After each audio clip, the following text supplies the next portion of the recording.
Ça y est, il a été élu ou choisi. La chrétienté a maintenant un nouveau pape. Alors, pour le moment, on sait, on a certains éléments le concernant. Si on cherche, on trouve. J'ai voulu me pencher sur son ciel de naissance à la demande d'une consoeur qui est cartomancienne également, une consoeur québécoise qui s'appelle Lyne, L-Y-N-E, et qui a sa chaîne YouTube qui s'appelle Lyne Voyance. Elle y fait des tirages de cartes et c'est vrai que j'apprécie sa façon de tirer les cartes. C'est toujours clair, bien en rapport avec les cartes. Vous savez, vous avez parfois des sites où on vous parle de certaines choses. Alors c'est peut-être de la divination. Moi, je n'ai pas ce pouvoir de divination. Certains semblent l'avoir. On vous parle parfois de choses qui semblent avoir assez peu de rapport avec les cartes tirées. Mais, ma foi, pourquoi pas, hein, chacun sa façon de faire. Mais concernant Lyne Voyance, j'aime bien voir sa façon d'interpréter les cartes. Ça déroule vraiment un scénario par rapport à une personne, à une situation précise. Donc si vous avez l'occasion, n'hésitez pas à jeter un œil sur la chaîne de cette consoeur québécoise, Lyne Voyance, qui m'a demandé s'il était possible de jeter un œil sur le ciel de naissance du nouveau pape. Alors le problème avec ce nouveau pape, c'est qu'on a bien le jour de naissance, mais on n'a pas l'heure. On a le jour et le lieu, mais on n'a pas l'heure. Et sans l'heure de naissance, on ne peut pas déterminer l'ascendant et toutes les maisons, les 12 maisons qui se déploient autour de l'ascendant. Donc on ne sait pas si l'ascendant tombe dans cette partie-là, vous voyez, où il y a des planètes, ou dans une partie vide, etc. On ne sait pas du tout. On ne sait pas le milieu du ciel qui indique l'endroit où l'on va dans la vie, vers lequel on va dans la vie. On ne sait pas où ça tombe, donc même chose, c'est compliqué. Donc on aura beaucoup d'informations qui seront manquantes. Cela dit, on peut quand même essayer de dégager certaines tendances par rapport à son caractère avec simplement les planètes dans les signes. Alors, à ces planètes s'ajoutent deux points fictifs. Le nœud nord, ici, qui indique l'axe d'évolution d'une personne. On a le nœud nord et le nœud sud. Le nœud sud, c'est les choses qu'on a déjà acquises supposément dans des vies précédentes, donc qui sont intégrées et acquises, et pour lesquelles on n'a plus à travailler. C'est déjà des choses qu'on a en soi. Le nœud nord indique le point qu'on a à travailler dans cette vie-là pour justement progresser, évoluer, acquérir de nouvelles compétences en tant qu'être humain. On a également ici la lune noire. Que signifie la lune noire? L'endroit où se situe la lune noire, c'est un point de refus. C'est le point où on refuse ce que font la plupart des gens, ce qui est le schéma traditionnel, ce qu'on est censé faire. Eh bien, c'est un point de rébellion où on ne veut pas, on dit non, on dit je ne me plierai pas à ça. Alors souvent, c'est inconscient, c'est pas une volonté consciente, c'est juste qu'on n'a pas envie. C'est quelque chose qui ne nous attire pas, c'est un ensemble de choses qu'on essaye d'éviter. Alors, on peut commencer par ça d'ailleurs, par ces deux points fictifs. Ils nous disent quoi dans les signes dans lesquels ils tombent? Eh bien, ici, on a justement cette lune noire qui tombe dans le signe du Capricorne. Alors, le signe du Capricorne nous parle justement de tradition, de structure traditionnelle, de respect de la hiérarchie et de la chaîne de commandement. Alors ici, avec la lune noire dans ce point-là, on pourrait avoir affaire à quelqu'un qui à un moment donné pourrait faire une sorte de doigt d'honneur, on pourrait dire, à la chaîne hiérarchique qu'il aura autour de lui. C'est-à-dire, on va attendre qu'il obéisse, qu'il fasse telle chose, eh bien, on pourrait avoir certaines surprises. On pourrait avoir quelqu'un qui refuse de se soumettre à la structure, refuse d'obéir à la structure, par exemple.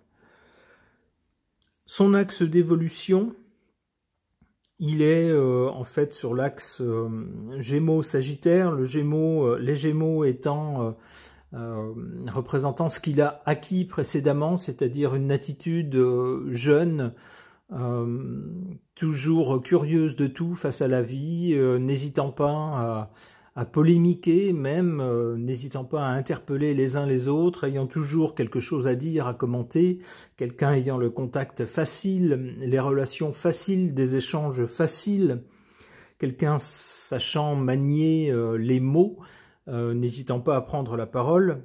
Ça, c'est des choses qu'il a déjà acquises et qu'il n'a plus besoin de travailler. En revanche, on lui demande maintenant d'aller vers une sorte d'approfondissement spirituel. Alors, dans le signe du Sagittaire, on a bien également une dimension philosophique qui peut être liée éventuellement à la religion. Ça peut être dans les attributions de ce signe. Dans le signe du Sagittaire, on a surtout l'étranger, ce qui dépasse les limites du connu. Souvent, traditionnellement, les pays étrangers, alors on sait que ce pape a œuvré dans un pays qui n'était pas son pays d'origine, les États-Unis, et puis maintenant il va se retrouver à Rome, il y est déjà d'ailleurs. On a bien donc une symbolique qui est en accord avec son axe d'évolution. A priori, il suit l'axe qui convient pour le développement de sa personnalité. Alors qu'est-ce qu'on a d'autre si on regarde maintenant les planètes dans les signes? Alors d'abord, on s'aperçoit qu'au moment où ce monsieur est né, toutes les planètes étaient regroupées dans un secteur assez concentré du ciel. Il y a tout un tas de signes qui sont vides. Tout est regroupé dans 4 signes. Allez, ça commence avec le lion. Lion, Vierge, Balance, Scorpion. Ma foi, qu'est-ce qu'on peut dire sur ces signes-là? C'est des signes qui vont de l'été à l'automne. Les signes d'été marquent un épanouissement. On a également ici 2 signes fixes, donc c'est quelqu'un qui devrait avoir un caractère assez trempé. Quelqu'un qui probablement a de quoi tenir ses positions et ne pas céder face à la pression, surtout avec du Scorpion et du Lion. Malgré tout, on voit ici 1, 2, 3, 4 planètes dans le signe de la Vierge, dont les 2 luminaires, le Soleil et la Lune. Donc c'est probablement le signe qui prédomine chez cet homme. Alors qu'est-ce que nous dit le signe de la Vierge? Alors d'abord, on constate que c'est un signe qui correspond tout à fait à la religion catholique. Alors, vous ne le savez peut-être pas, ou peut-être vous le savez déjà, les 3 grandes religions monothéistes, le judaïsme, le christianisme et l'islam, correspondent aux 3 signes d'eau. Le judaïsme au Cancer, on a quelque chose de primordial, la première religion qui est apparue, la religion des origines. On a avec le christianisme le signe des Poissons lié au sacrifice de soi, le don de soi aux autres. D'ailleurs, la figure christique correspond tout à fait à la nature des poissons. On a une symbolique des poissons un peu partout dans les écrits ayant trait au christianisme. La multiplication des poissons, par exemple, etc. Enfin, il y a d'autres signes. Le signe de ralliement des chrétiens était un poisson. Enfin, voilà, c'est lié à ça.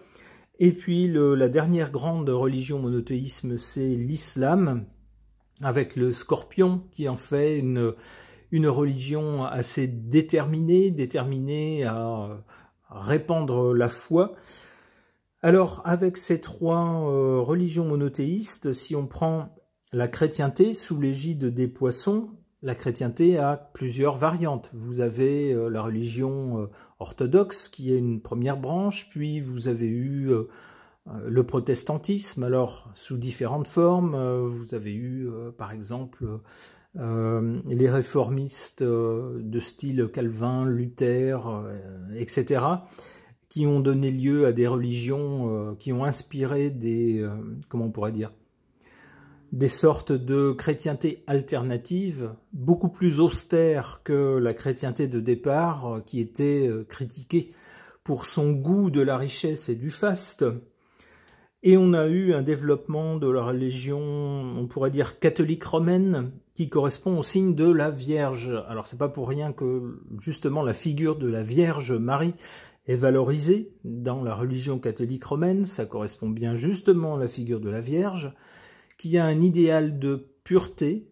Donc là où au poisson on avait l'idée du sacrifice de soi, à la Vierge on n'a quand même pas le sacrifice de soi, mais on a plutôt une idée de dévotion. C'est-à-dire, il faut aider les autres. C'est le grand leitmotiv de la religion catholique. Il faut aider les autres, il faut être humble, il faut essayer de comprendre les autres, pas trop interférer dans les affaires des autres non plus. Tout ça, ça correspond tout à fait à des valeurs vierges. On nous indique aussi dans cette religion qu'il est de bon ton d'adopter une certaine frugalité, c'est-à-dire plutôt trop peu que trop, plutôt aller vers du trop peu que vers l'excès. Ça encore, ça correspond tout à fait à la Vierge qui étudie méthodiquement les choses, essaye d'avoir le rendement maximum des ressources dont elle dispose pour ne rien gâcher. C'est tout à fait dans la mentalité de la Vierge. On a donc là pour ce pape un soleil dans le signe de la Vierge. Alors le soleil, ça donne la tonalité générale de sa personnalité, à moins qu'il n'ait que le soleil tout seul dans ce signe-là, et puis 4 ou 5 autres planètes dans un autre signe, auquel cas évidemment il y aura des traits de cet autre signe. Mais ici on a 4 planètes dans la Vierge, dont les 2 luminaires. Donc on a une tonalité générale qui est plutôt du style Vierge. Ça serait donc quelqu'un qui n'aimerait pas trop se mettre en avant, n'aimerait pas trop se faire remarquer, aimerait plutôt adopter un ton qui ne choque pas ni les uns ni les autres. À la Vierge, on essaye de prendre en compte les avis des uns et des autres, et on essaye de réfléchir et de penser à ce qui est le mieux, quelle est l'attitude la plus convenable, la plus adaptée entre ses obligations, ses aspirations personnelles, les aspirations des fidèles. La Vierge est un signe très mental, donc c'est quelqu'un qui va sans doute pas mal cogiter pour trouver la bonne attitude à avoir. On a donc dans son ciel de naissance également la Lune qui se trouve en Vierge. Alors c'est une position que je connais bien puisque j'ai ça dans mon ciel de naissance aussi. La Lune représente comment on se sent à l'intérieur de soi, comment est-ce qu'on ressent les choses. Ça peut être l'attitude aussi par rapport à la foule. La Lune pouvant représenter un groupe de gens, une famille, une communauté. Alors ça peut être une communauté de croyants, par exemple, dans cet environnement-là. Ça peut être aussi une communauté à l'échelle d'un pays. Ça peut être un groupe de gens, un club. Ici, on pourrait voir son attitude donc par rapport aux croyants, au groupe que représentent les fidèles. À la Vierge, on a une attitude un peu méfiante, une attitude bienveillante, mais comment dire, c'est plutôt quelqu'un qui préférera être en retrait, observer les choses, analyser les choses, le temps de se faire une idée. C'est pas quelqu'un qui sera très téméraire, a priori. C'est plutôt quelqu'un qui voudra gérer les choses avec sagesse, qui sans doute cherchera à peser chaque mot qu'il dit pour ne pas choquer, ne pas faire d'impair. Alors cela dit, qu'est-ce qu'on a ici? On a d'autres planètes. On a d'ailleurs beaucoup de conjonctions. Vous voyez les petits ronds là, ça représente 2 planètes qui sont tellement proches que leurs énergies arrivent entremêlées, en quelque sorte. C'est ce qu'on appelle une conjonction. On ne peut pas avoir une planète sans l'autre. Alors ici, dans le signe de la Vierge, on a d'abord une conjonction Soleil-Vénus. Alors Vénus, c'est le goût de ce qui est beau, de ce qui est bon, de ce qui est juste, de ce qui est équilibré. Également le goût des belles choses, des bonnes choses, de ce qui est agréable à l'œil, à l'oreille, le goût des formes, des volumes, des couleurs, mais aussi des choses que l'on touche. Ça peut être aussi de l'argent. Alors ici, conjoint au soleil, si on prend Vénus comme significateur d'argent, évidemment, conjoint au soleil, c'est très bon. On est dans un significateur de fortune, donc tant mieux pour ce monsieur. En plus, en Vierge, on a la garantie que ça va être géré avec parcimonie. A priori, c'est pas quelqu'un qui, s'il gagne de l'argent, va tout dilapider n'importe comment, ce qui serait le cas de certains autres signes. C'est quelqu'un qui va gérer l'argent avec beaucoup de bon sens et on pourra dire une certaine éthique. Il ne va pas faire n'importe quoi avec les deniers. Qu'est-ce qu'on aura d'autre? Ma foi, avec Vénus, ici, on a aussi le goût de tout ce qui est plaisant, également au niveau physique. Vous comprenez de quoi je veux parler pour des adultes. Les sens, tout ce qui est sensuel. Eh bien ici, la planète est mal placée en revanche dans le signe de la Vierge de ce point de vue-là. La Vierge étant plutôt un signe un peu stérilisant, un peu froid, où on a du mal, parfois du mal à aller vers l'autre, parfois du mal à se laisser aller à ses sensations. La Vierge a toujours du mal à disconnecter le côté cérébral pour se laisser aller au ressenti. Donc Vénus, de ce point de vue-là, ma foi convient bien à un homme de foi comme lui. C'est une position qui lui va bien. Qu'est-ce qu'on a encore ensuite? On a Mars, la planète de l'action, de l'affirmation de soi, au besoin de la confrontation, qui se trouve ici dans le signe de la Vierge. Alors ça nous garantit une action mûrement réfléchie, c'est pas quelqu'un qui va agir sans réfléchir, bien au contraire, c'est quelqu'un qui va chercher à donner une efficacité maximale à son action lorsqu'il voudra agir. C'est pas quelqu'un qui, comme au Bélier par exemple, va agir pour brûler l'énergie, alors voulant agir tout le temps, ou agir de façon irrationnelle, comme lorsque Mars est dans des signes d'eau, on agit selon son ressenti, selon ses émotions. Ici, pas du tout. Avec Mars dans le signe très terrien, très cartésien, très analytique, très mental de la Vierge, on va chercher à étudier de quelle façon l'action peut porter, peut atteindre ses objectifs, de quelle façon la façon d'agir ou l'action va être la plus efficace possible. En plus, on voit que Mars est ici conjoint au Soleil. Alors on est à la limite de la conjonction, il y a 10 degrés, juste 10 degrés d'écart. Alors là encore, il faudrait avoir l'heure de naissance. Si on avait l'heure de naissance, on saurait, parce qu'ici par défaut, ça a été placé sans doute vers midi, mais s'il est né plus tôt ou plus tard, on aura sans doute un Mars plus proche ou plus éloigné du Soleil. On est à la limite de la conjonction, mais en tout cas, on a une personnalité qui, de façon générale, aura du répondant, ne se dérobera pas lorsqu'il y aura confrontation ou combat. Avec Mars conjoint au Soleil, pas de problème, on a quelqu'un qui peut combattre, qui peut s'imposer, mais avec une tonalité vierge, c'est-à-dire on ne va pas se jeter dans l'action n'importe comment, on va d'abord se mettre en retrait, prendre note de la confrontation qui s'annonce, faire l'inventaire des moyens dont on dispose avant d'agir, calculer de quelle façon l'action sera la plus bénéfique et aura un meilleur résultat, et puis agir. On aura ça avec ce monsieur. Alors qu'est-ce qu'on voit d'autre? Il n'a pas que des planètes dans le signe de la Vierge, il a également des planètes en Lion. Avec le Lion, on a beaucoup moins d'humilité qu'avec la Vierge. La Vierge arrive après le Lion dans l'ordre des signes. Avec le Lion, on a un signe de feu, donc qui aime l'action, qui s'affirme par l'action, et avec le Lion, on tend à s'imposer. On estime qu'on a autant de raisons que les autres d'y arriver, d'avoir le poste ou la situation convoitée, et on estime que c'est à chacun de se battre, et donc on va se battre à la loyale, toujours à la loyale avec le Lion. dans les signes de feu en général, mais encore plus au lion, on veut pouvoir se regarder dans une glace et dire « j'ai bien agi, j'ai agi comme il fallait et moralement je suis de haute volée ».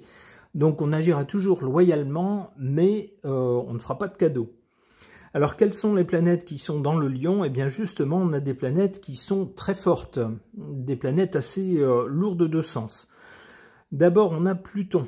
Pluton, c'est les instincts, l'instinct de survie, l'instinct du pouvoir, l'instinct, comment dirais-je, l'instinct, lorsqu'on se sent menacé, justement, de réagir et de survivre. Ici, cet instinct est dans le signe fixe et le signe de feu du lion. Ça nous promet quelqu'un qui a sacrément de la ressource. Il vaudra mieux pas le chercher, ce monsieur-là. Avec des dehors ou une tonalité générale vierge, c'est pas quelqu'un qui se mettra forcément très en avant, mais ne vous en faites pas pour lui, il a de la ressource. Et en ce qui concerne les choses cachées, c'est pareil, il cache peut-être des choses dont on ne se douterait pas. Qu'est-ce qu'on voit d'autre ici? On voit Jupiter en Lion. Alors Jupiter, c'est là où la planète se trouve. Elle favorise l'expansion, l'enrichissement, les choses qui prennent de l'importance, qui s'enrichissent, qui gonflent, qui s'étalent, qui deviennent plus importantes. Alors ici, dans le signe du Lion, il faut que justement les choses prennent une importance, mais avec un sens de noblesse. On veut que les choses soient belles, soient visibles de tous.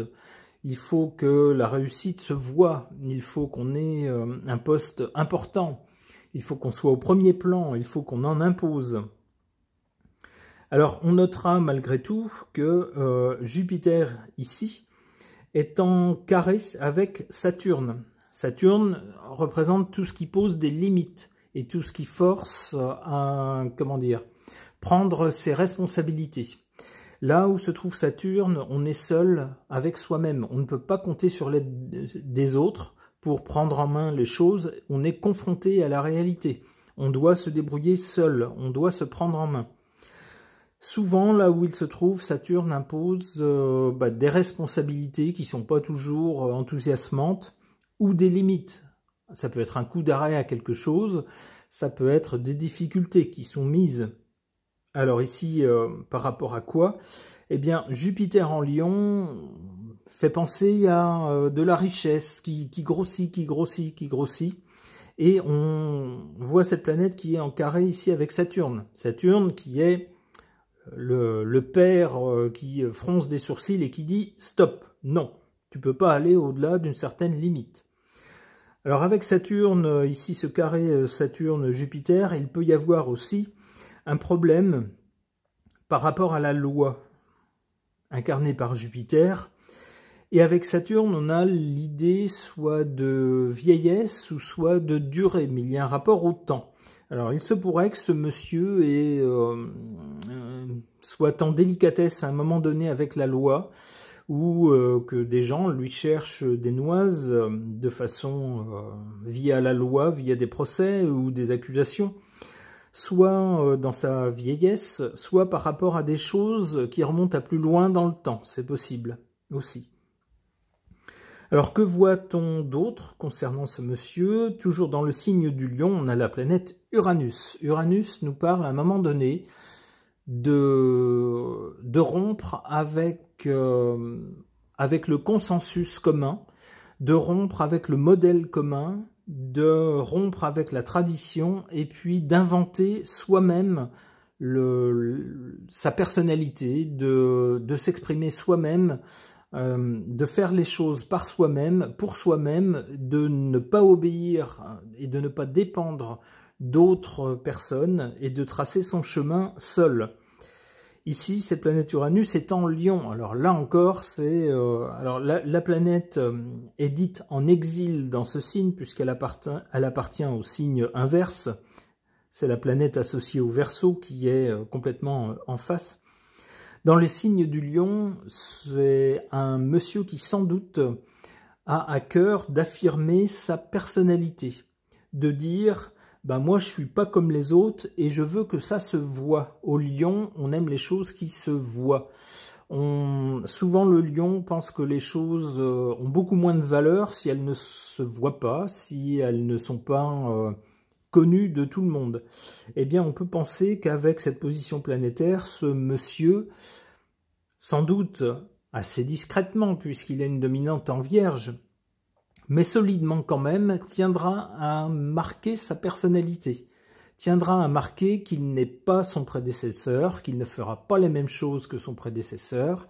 Alors ça pourra peut-être passer par de petites phrases, des choses qui, avec une dominante Vierge, ne choqueront pas, mais qui marqueront quand même la différence.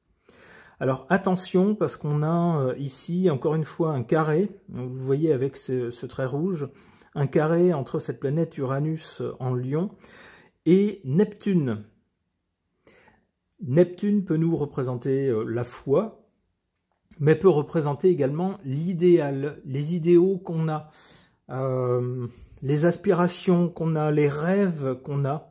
Alors attention à ce que ce monsieur, dans l'affirmation de sa personnalité, comment dire, ne s'exprime pas en faveur d'idéaux qui pourraient être un peu malsains, un peu frelatés, ou qui s'avéreraient être, comment dire, aller dans le mur. Par exemple, être en faveur de ceci, cela, en pensant bien faire, en pensant avoir le sens de la solidarité avec des êtres humains, et puis s'apercevoir ensuite qu'il a défendu un groupe de voyous, par exemple, ou de personnes qui ont profité de sa crédulité. Ça pourrait être ça, par exemple. Qu'est-ce qu'on voit d'autre dans le ciel de naissance de ce monsieur? On a donc plusieurs planètes en Lion qui affirment quand même une certaine noblesse, une certaine force de sa personnalité. C'est quelqu'un qui ne voudra pas être pris pour n'importe qui. On a une dominante en Vierge, donc plutôt quelqu'un de humble, quelqu'un qui va vouloir plutôt ne pas occuper tout le temps le devant des médias, les caméras, mais plutôt travailler à des résultats concrets avec la Vierge. Et on a ensuite les signes de la Balance et du Scorpion qui sont occupés eux aussi, alors moins que les signes précédents, mais on peut s'y attarder malgré tout. On a dans le signe de la Balance, alors le signe de la Balance qui est connu pour avoir parfois du mal à faire des choix, à se décider. C'est un signe qui se définit beaucoup par rapport aux autres, c'est-à-dire qu'est-ce qu'on va penser de moi, qu'est-ce qui va se passer si je dis ceci, si je fais cela, quelles vont être les conséquences, est-ce que ça va gêner d'autres personnes, pas les gêner, comment est-ce que je peux trouver un moyen terme entre ce que moi je veux, ce que d'autres veulent, pour ne pas s'affronter, mais trouver un consensus. Eh bien, on a donc dans ce signe de la Balance Neptune et Mercure. Neptune représente donc l'idéal, mais aussi la foi. Alors, dans ce signe de la Balance, on peut avoir quelqu'un qui va fortement avoir un idéal de paix, avoir foi en une société pacifique, en des rapports pacifiques entre tout le monde. C'est quelqu'un qui, sans doute, aura à cœur d'insister souvent là-dessus. C'est-à-dire que pour lui, il ne peut pas y avoir de relation humaine de valeur sans qu'il y ait la paix, sans que tout le monde s'entende. Il peut y avoir l'idée d'un rêve en commun, d'une foi en commun, par exemple. On a également Mercure. Mercure nous indique la capacité à mentaliser les choses, capacité à réfléchir, la capacité également à communiquer avec les mots, avec les attitudes. Ça peut être une communication par écrit, ça peut être une communication par oral. Alors comment ça se passe en Balance? Eh bien en Balance, un peu comme à la Vierge, on cherche à ne pas choquer, à trouver le mot juste. Mais encore plus en Balance, il y a une idée de séduction, l'idée de toucher l'essence et l'âme des gens. Autant à la Vierge, on essaye d'être juste du point de vue factuel, du point de vue des éléments dont on dispose et qu'on analyse mentalement, froidement. Autant à la Balance, il y a un côté plus chaleureux, plus humain. On essaye d'être juste, mais en prenant en compte le paramètre humain. Qu'est-ce qu'il faut dire ou faire pour être sûr qu'on soit entendu et en même temps ne pas choquer. Prendre en compte les petits défauts des êtres humains. On sait que personne n'est parfait. Autant la Vierge vise la perfection, autant la Balance sait que les êtres humains ne sont pas parfaits. Personne n'est parfait, ça n'existe pas. Donc il faut composer avec les petits travers des êtres humains. Et à la Balance, on leur pardonne.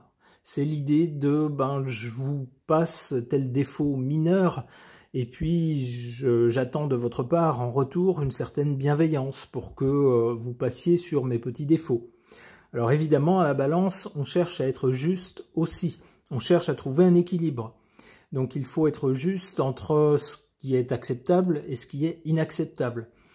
Avec ces positions-là, c'est sans doute quelqu'un qui exprimera le fait que certaines choses, au point de vue humain, ne sont pas acceptables. Mais c'est quelqu'un qui essaiera de trouver les mots justes. Que voit-on enfin? On voit ici Saturne dans le signe du Scorpion. Eh bien, c'est peut-être quelqu'un qui... comment l'exprimer? Avec le Scorpion, on a des choses qui sont souvent de l'ordre de l'inconscient ou de l'ordre des choses invisibles, un peu souterraines. Qu'est-ce qu'on a chez ce monsieur à ce niveau-là? On a Saturne. Les restrictions, le surmoi, c'est peut-être quelqu'un qui mentalement n'exprimera pas toujours, comment dire ça? C'est peut-être quelqu'un qui mentalement et au niveau instinctif aura toujours une espèce de frein. Quelque chose qui lui dira attention à ne pas aller trop loin, attention à ne pas faire n'importe quoi.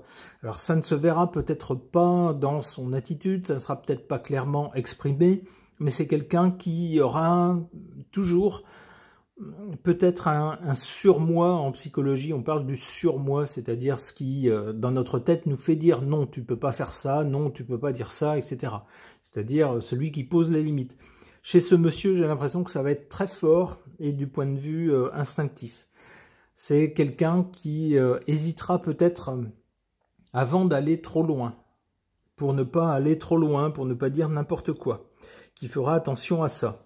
Alors on voit que cette planète Saturne, ici en Scorpion, est bien reliée, alors ici, au Soleil.